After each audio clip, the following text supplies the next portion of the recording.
po ay isang diabetic, meron po akong cyst sa aking kidney, mataas ang aking cholesterol, at ako po ay may endometriosis. So, nag-start po ako ng ating Amazing Pure Organic Barley, May 2023. So, nung una po, ang ininom ko yung capsule. Tapos po, nung nakilala ko na si Mentor Maureen, nag-start po ako ng ating Amazing Pure Organic Barley Powder. So, mas mabisa po itong ating Amazing Pure Organic Barley Powder kasi malaki po yung itinulong niya sa aking sugar. So, ang aking A1C before, 12.7, bumaba po siya ng 6.1. So, ngayon po,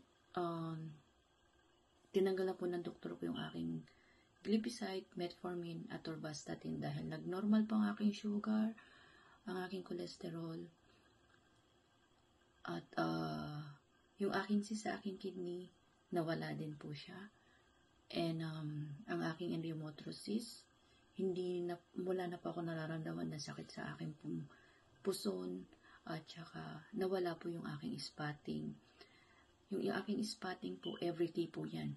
Nag-start po siya ng May 2021.